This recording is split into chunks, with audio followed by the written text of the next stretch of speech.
Hello, everybody. Welcome back to the church building. We are continuing reading through the Bible. This will be 2 Kings, starting in chapter 6. And we'll go as far as I feel like it. Might be chapter 8, might be chapter 9. We are going to find out.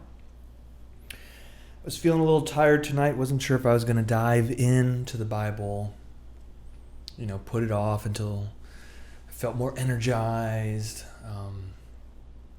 But I'm really trying to get into the habit, stick with it every single day. There's always an excuse not to do something, always a reason why it's not time. The situation isn't perfect. I don't feel my best. Tomorrow will be better.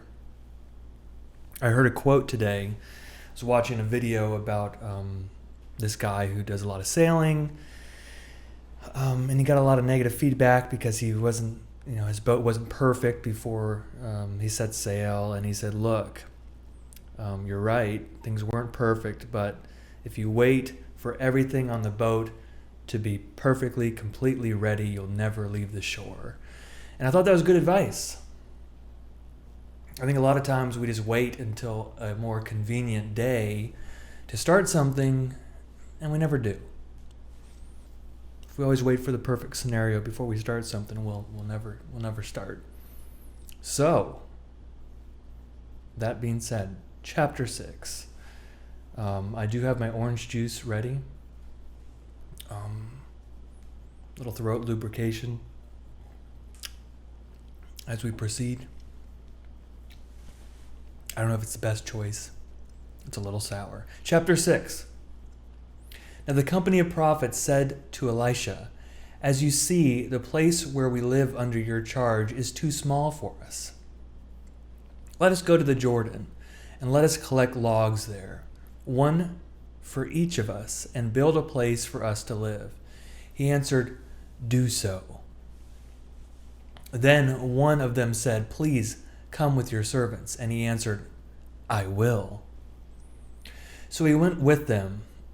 When they came to the Jordan, they cut down trees, but as one was felling a log, his axe head fell into the water. He cried out, alas, master, it was borrowed. Then the man of God said, where did it fall? When he showed him the place, he cut off a stick and threw it in there and made the iron float. He said, pick it up. So he reached out his hand and took it. Okay. It's handy to have a prophet when you drop your axe in a river. Verse 8. Once when the king of Aram was at war with Israel, he took counsel with his officers. He said, at such and such a place shall be my camp. But the man of God sent word to the king of Israel, take care not to pass this place because the Arameans are going down there. The king of Israel sent word to the place of which the man of God spoke. More than once or twice he warned such a place so that it was on the alert. Okay, I'm trying to follow the story here.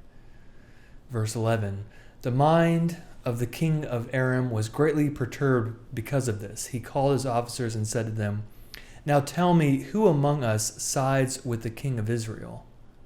Then one of his officers said, no one, my lord king. It is Elisha, the prophet in Israel, who tells the king of Israel the words that you speak in your bedchamber. He said, go and find where he is. I will send and seize him. He was told, he is in Dothan. So he sent horses and chariots there and a great army. They came by night and surrounded the city. When an attendant of the man of God rose early in the morning and went out, an army with horses and chariots was all around the city. His servant said, alas, master, what shall we do? He replied, do not be afraid, for there are more of us than there are of them. Then Elisha prayed, O Lord, please open his eyes that he may see. So the Lord opened the eyes of the servant, and he saw. The mountain was full of horses and chariots of fire all around Elisha. When the Arameans came down against him, Elisha prayed to the Lord and said, strike this people, please, with blindness. So he struck them with blindness, as Elisha had asked. Elisha said to them, "This is not the way, and this is not the city. Follow me, and I will bring you to the man whom you seek." And he led them to Samaria. As soon as they entered Samaria, Elisha said, "O Lord, open the eyes of these men so that they may see." The Lord opened their eyes, and they saw that they were inside Samaria. When the king of Israel saw them, he said to Elisha, "Father, shall I kill them? Shall I kill them?" He answered, "No. Did you capture with your sword and your bow those whom you want to kill? Set food and water before them, so that they may eat and drink, and let them go to their master." So he prepared for them a great feast. After they ate and drank, he set them on their way, and they went to their master, and the Arameans no longer came raiding into the land of Israel. Verse 24. Sometime later, King Ben-Hadad of Aram mustered his entire army. He marched against Samaria and laid siege to it. As the siege continued, famine in Samaria became so great that a donkey's head was sold for 80 shekels of silver, and 1/4 of a cab of dove's dung for 5 shekels of silver. Now as the king of Israel was walking on the city wall, a woman cried out to him, "Help, my lord king." He said, "No, let the Lord help you. How can I help you? From the threshing floor or from the winepress?" But the king asked her, "What is your complaint?" She answered, "This woman said to me, 'Give up your son. We will eat him today, and we'll eat my son tomorrow.' So we cooked my son and ate him. The next day I said to her, 'Give up your son, and we will eat him.' But she had hidden her son." When the king heard the words of the woman, he tore his clothes. Now, since he was walking on the city wall, the people could see that he had sackcloth on his body underneath. And he said, "So may God do to me and more if the head of Elisha, son of Shaphat, stays on his shoulders today." So he dispatched a man from his presence. Now Elisha was sitting in his house, and the elders were sitting with him. Before the messenger arrived, Elisha said to the elders, "Are you aware that this murderer has sent someone to take off my head? When the messenger comes, see that you shut the door and hold it closed against him. Is not the sound of his master's feet behind him?" While he was still speaking with them, the king came down to him and said, "The trouble is from the Lord. Why should I hope in the Lord any longer?" But Elisha said, "Hear the word of the Lord. Thus says the Lord, tomorrow about this time a measure of choice meal shall be sold for a shekel, and 2 measures of barley for a shekel, at the gate of Samaria." Then the captain on whose hand the king leaned said to the man of God, "Even if the Lord were to make windows in the sky, could such a thing happen?" But he said, "You shall see it with your own eyes, but you shall not eat from it." Verse 3 of chapter 7. Now there were 4 leprous men outside the city gate who said to one another, "Why should we sit here until we die? If we say, 'Let us enter the city,' the famine is in the city, and we shall die there. But if we sit here, we shall also die. Therefore, let us desert to the Aramean camp. If they spare our lives, we shall live, and if they kill us, we shall but die." So they arose at twilight to go to the Aramean camp, but when they came to the edge of the Aramean camp, there was no one there at all. For the Lord had caused the Aramean army to hear the sound of chariots and of horses, the sound of a great army. So they said to one another, "The king of Israel has hired the kings of the Hittites and the kings of Egypt to fight against us." So they fled away in the twilight and abandoned their tents, their horses, and their donkeys, leaving the camp just as it was, and fled for their lives. When these leprous men had come to the edge of the camp, they went into a tent, ate and drank, carried off silver, gold, and clothing, and went and hid them. Then they came back, entered another tent, carried off things from it, and went and hid them. Then they said to one another, "What we are doing is wrong. This is a day of good news. If we are silent and wait until the morning light, we will be found guilty. Therefore, let us go and tell the king's household." So they came and called the gatekeepers of the city and told them, "We went to the Aramean camp, but there was no one to be seen or heard there. Nothing but the horses tied, the donkeys tied, and the tents as they were." Then the gatekeepers called out and proclaimed it to the king's household. The king got up in the night and said to his servants, I will tell you what the Arameans have prepared against us. They know that we are starving. So they have left the camp to hide themselves in the open country, thinking, when they come out of the city, we shall take them alive and get into the city. One of his servants said, Let some men take 5 of the remaining horses, since those left there will suffer the fate of the whole multitude of Israel that have perished already. Let us send and find out. So they took 2 mounted men, and the king sent them after the Aramean army, saying, Go and find out. So they went after them as far as the Jordan. The whole way was littered with garments and equipment that the Arameans had thrown away in their haste. So the messengers returned and told the king. Verse 16. Then the people went out and plundered the camp of the Arameans. So a measure of choice meal was sold for a shekel, and 2 measures of barley for a shekel, according to the word of the Lord. Now the king had appointed the captain on whose hand he leaned to have charge of the gate. The people trampled him to death in the gate, just as the man of God had said when the king came down to him. For when the man of God had said to the king, 2 measures of barley shall be sold for a shekel, and a measure of choice meal for a shekel, about this time tomorrow in the gate of Samaria, the captain had answered the man of God, Even if the Lord were to make windows in the sky, could such a thing happen? And he answered, You shall see it with your own eyes, but you shall not eat from it. It indeed happened to him. The people trampled him to death in the gate. Chapter 8.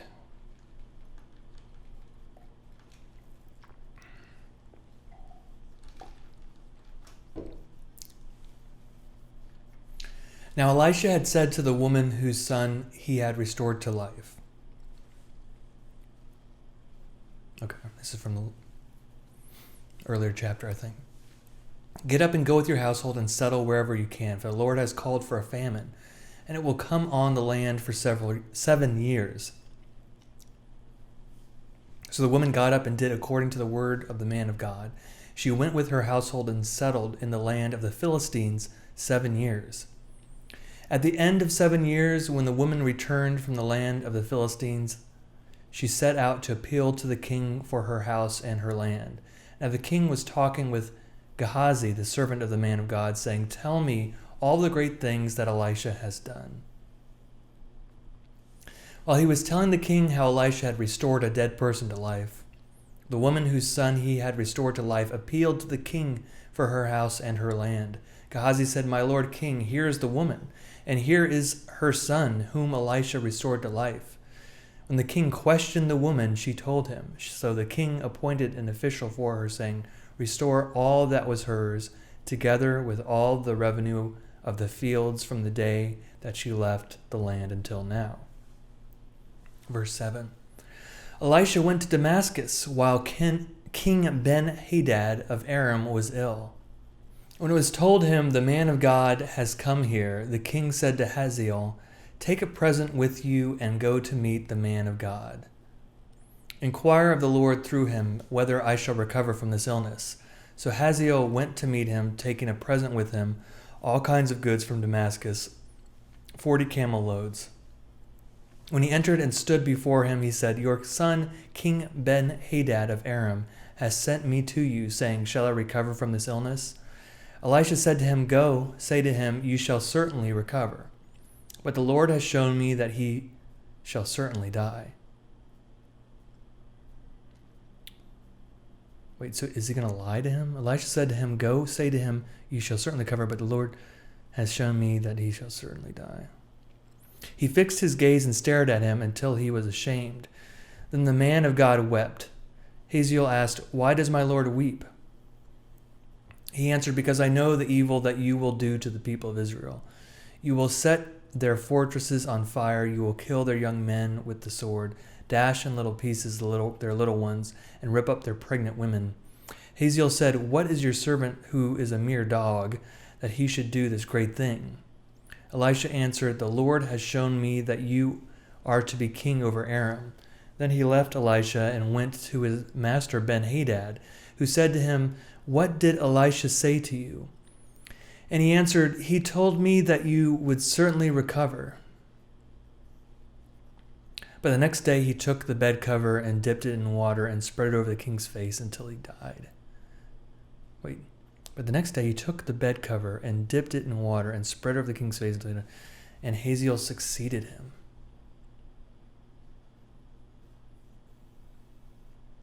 A little bit confusing, but okay. Verse 16.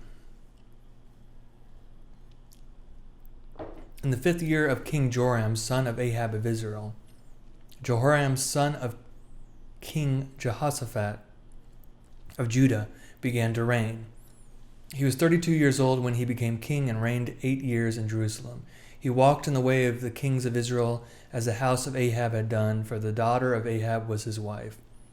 He did what was evil in the sight of the Lord, yet the Lord would not destroy Judah for the sake of his servant David, since he had promised to give a lamp to him and to his descendants forever. In his days Edom revolted against the rule of Judah and set up a king of their own. Then Joram crossed over the Zair with all his chariots. He set out by night and attacked the Edomites and their chariot commanders who had surrounded him, but his army fled home. So Edom has been in revolt against the rule of Judah to this day. Libnah also revolted at the same time. Now the rest of the acts of Joram and all that he did, are they not written in the book of the annals of the kings of Judah? So Joram slept with his ancestors and was buried with them in the city of David, and his son Ahaziah succeeded him. In the 12th year of the king of Joram, son of Ahab of Israel, Ahaziah, son of King Jehoram of Judah, began to reign. Ahaziah was 22 years old when he began to reign. He reigned 1 year in Jerusalem. His mother's name was Athaliah, a granddaughter of King Omri of Israel. He also walked in the ways of the house of Ahab, doing what was evil in the sight of the Lord, as the house of Ahab had done, for he was son-in-law to the house of Ahab. He went with Joram, son of Ahab, to wage a war against King Hazael of Aram at Ramoth Gilead, where the Arameans wounded Joram. King Joram returned to be healed in Jerusalem of the wounds that the Arameans had inflicted on him at Ramah, when he fought against King Hazael of Aram.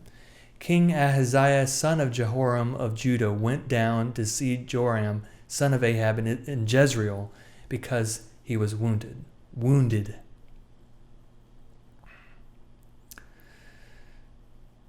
All right, let's see how long this chapter is. Can we do it? I think we can. Chapter 9. Then the prophet Elisha called a member of the company of prophets and said to him, "Gird up your loins.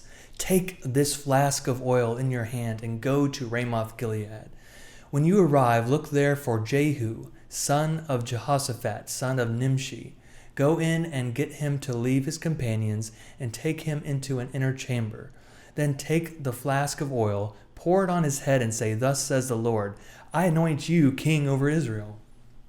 Then open the door and flee. Do not linger." So he's looking for, who's he looking for? Look for Jehu. Okay, you pour oil on him. Got it. Verse 4. So the young man, the young prophet, went to Ramoth Gilead. He arrived while the commanders of the army were in council, and he announced, "I have a message for you, commander." "For which one of us?" asked Jehu. "For you, commander." So Jehu got up and went inside. The young man poured the oil on his head, saying to him, "Thus says the Lord of Israel, Lord the God of Israel, I anoint you king over the people of the Lord over Israel. You shall strike down the house of your master Ahab, so that I may avenge on Jezebel the blood of my servants, the prophets, and the blood of all the servants of the Lord. For the whole house of Ahab shall perish. I will cut off from Ahab every male, bond or free, in Israel. I will make the house of Ahab like the house of Jeroboam, son of Nebat, and like the house of Baasha, son of Ahijah. The dogs shall eat Jezebel in the territory of Jezreel, and no one shall bury her." Then he opened the door and fled. When Jehu came back to his master's officers, they said to him, "Is everything all right? Why did that madman come to you?" He answered them, "You know the sort and how they babble." They said, "Liar, come on and tell us."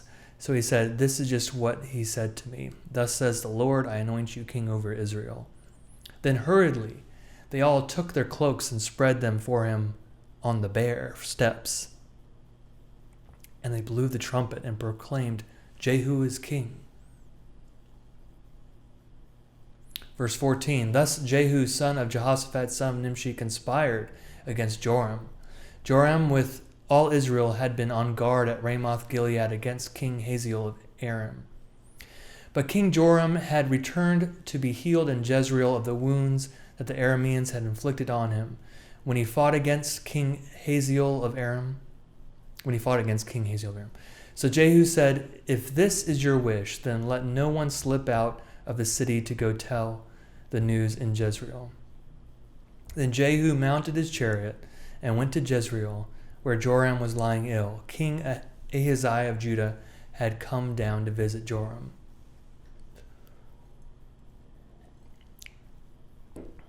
I hope you guys are following all these kingly details. It is called the Book of Kings. This is what we're getting. In Jezreel, the sentinel standing on the tower spied the company of Jehu arriving and said, "I see a company."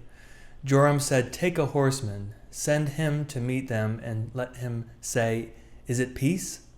So the horseman went to meet him and said, "Thus says the king, 'Is it peace?'" Jehu responded, "What have you to do with peace? Fall in behind me." The sentinel reported, saying, "The messenger reached them, but he is not coming back." Then he sent out a second horseman who came to them and said, "Thus says the king, 'Is it peace?'" Jehu answered, "What have you to do with peace? Fall in behind me." Again the sentinel reported, "He reached them, but he is not coming back. It looks like the driving of Jehu, son of Nimshi, for he drives like a maniac." Joram said, "Get ready." And they got his chariot ready. Then King Joram of Israel and King Ahaziah of Judah set out, each on his chariot, and went to meet Jehu. They met him at the property of Naboth the Jezreelite. When Joram saw Jehu, he said, "Is it peace, Jehu?" He answered, "What peace can there be so long as the many whoredoms and sorceries of your mother Jezebel continue?" Whoa, that's kind of insulting to his mother. Verse 23, then Joram reined about and fled, saying to Ahaziah, "Treason, Ahaziah." Jehu drew his bow with all his strength and shot Joram between the shoulders, so that the arrow pierced his heart, and he sank in his chariot. Jehu said to his aide Bidkar, "Lift him out and throw him on the plot of ground belonging to Naboth the Jezreelite. For remember, when you and I rode side by side behind his father Ahab, how the Lord uttered this oracle against him. For the blood of Naboth and for the blood of his children that I saw yesterday, says the Lord, I swear I will repay you on this very plot of ground. Now therefore lift him out and throw him on the plot of ground in accordance with the word of the Lord." Verse 27, when King Ahaziah of Judah saw this, he fled in the direction of Beth-Hagan. Jehu pursued him, saying, "Shoot him also." And they shot him in the chariot at the ascent to Gur, which is by Ibleam.